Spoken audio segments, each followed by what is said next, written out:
Hey, good afternoon. It is Monday, May 1st. I've got another SGC reveal for you. Just got this package in this afternoon.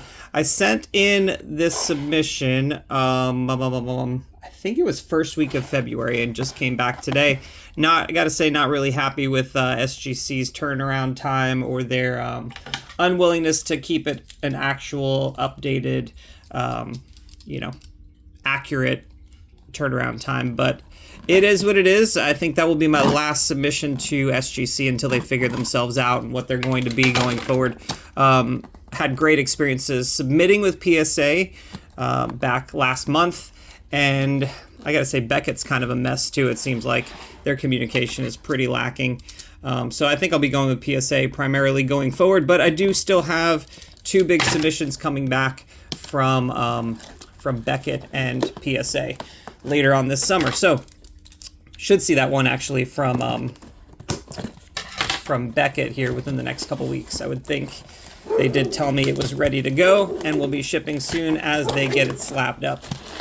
All right, so here we go. This is my submission returned from SGC. I don't remember the count on the cards. Could check the order, but I'd rather just be surprised. I know I have one card that came back as not able to authenticate. I wasn't really surprised about it. You'll see why here in just a second. But had to send it just to know for sure. You'll see what I mean. Here we go. SGC early February submission returned on today, Monday, May 11th, 2026. Packaging is always good with SGC. I don't love that they don't I'm not a big fan of the fact that they don't actually bag all of their slabs either. I think that's a huge mistake on their part. Could definitely set up for some issues with scratches on slabs. So I'll show you guys this one first. This is the big card that I sent in this time that cost me a fortune. I really did not think it was going to come back authentic, but I could not go without knowing for sure. So here we go. Show you guys this one real quick. Cover up those other ones that just fell. This was the card I sent in. I was not sure 100%. I had a good feeling that it would not be authentic, but it is counterfeit, obviously. It is a 1930 or 33 Gaudy, something like that. Babe Ruth. Like I said, I had a feeling it was going to be counterfeit, but still wanted to know for sure. All right, first one up, we've got a 1972 Topps Nolan Ryan. I actually sent in 3 of these, number 595.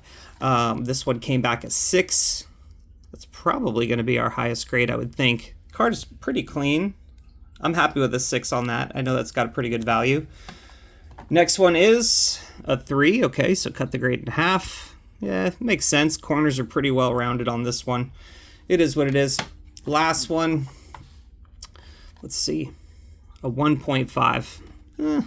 Yeah, that makes sense. I mean, the edges are pretty well chipped. It does have some pretty good corner creases. Yeah, that makes sense. But wanted it slabbed just so that the buyer knew what they were buying from me. Next one is a prototype. It's 1990-91 NBA Hoops, I believe. Maybe it's Skybox. Michael Jordan. Let's see, what does it say? Oh, Skybox. 1990 Skybox, Michael Jordan. This is the prototype version. Let's see what that got. A 7 is really good for this card.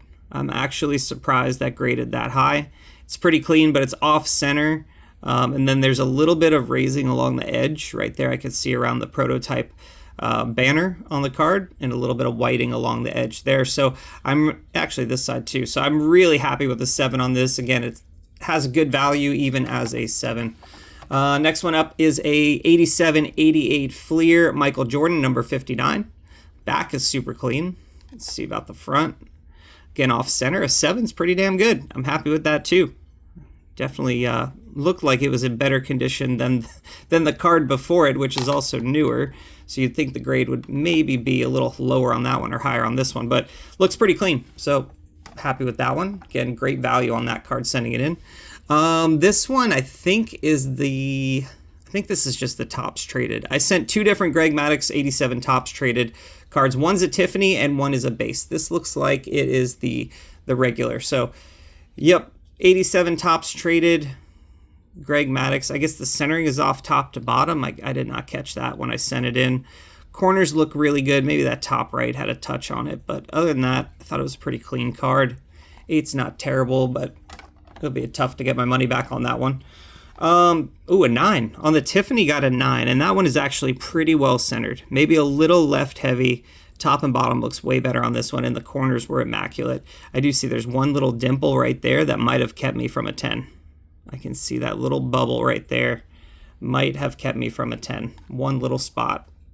That would have been, that's probably about, I would assume about an $800 difference too from a 9 to a 10. So yeah, 9's still good though. I'm happy with that on that one.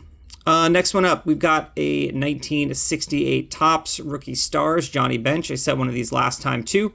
This one got a 5. I think my last one was a 4.5, so this one might have been a little bit higher than the last one. Some corner wear for sure, but otherwise pretty clean card. Let's see. Johnny Bench 69 Topps. I think this one was a little bit cleaner. Yeah, 7. That's a quality grade on that card. Centering is definitely off, and it has a little bit of a diamond cut to it. You can see a little bit narrower here than at the top, but still really nice card. We got a 7 on the 69 Topps Johnny Bench Gold Cup. Next one up, 61 Topps is a Hank Aaron. Came back a 3. Again, I'm surprised it was that low. I didn't expect anything above a 5. I know there's some corner wear on this, but the surface was super clean and the color looked great. So I was hoping for a couple grades higher, but still not terrible. 68 Topps Tom Seaver. That's another Gold Cup card. Came back a 1.5. Another card that just something about these wood grain borders. I kind of feel like it's unfair to sell them online without grading them if it's in low grade condition. So I've kind of been doing that. Plus it's got a crease right there across it. I just wanted it slabbed up so somebody knew what they were buying. Not a bad grade on that one. I'd take that. And then 1957 Topps Gilbert Hodges. This was actually a buyback. I sent it just to see what would happen on it, honestly. Came back at 4.5. It's a 2003 Topps fan favorites buyback.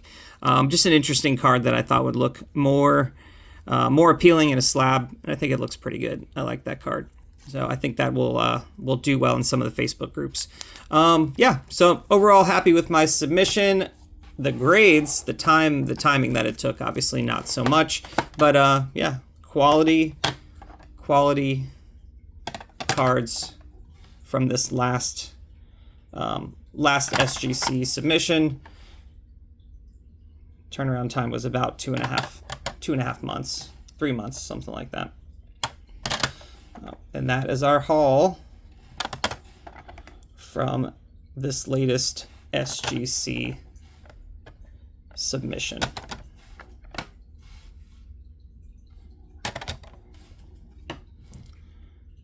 All right, and this has got to be my favorite one. Love that card. All right, thank you guys for checking out the video. Appreciate you so much. Everybody have a great day. Take care.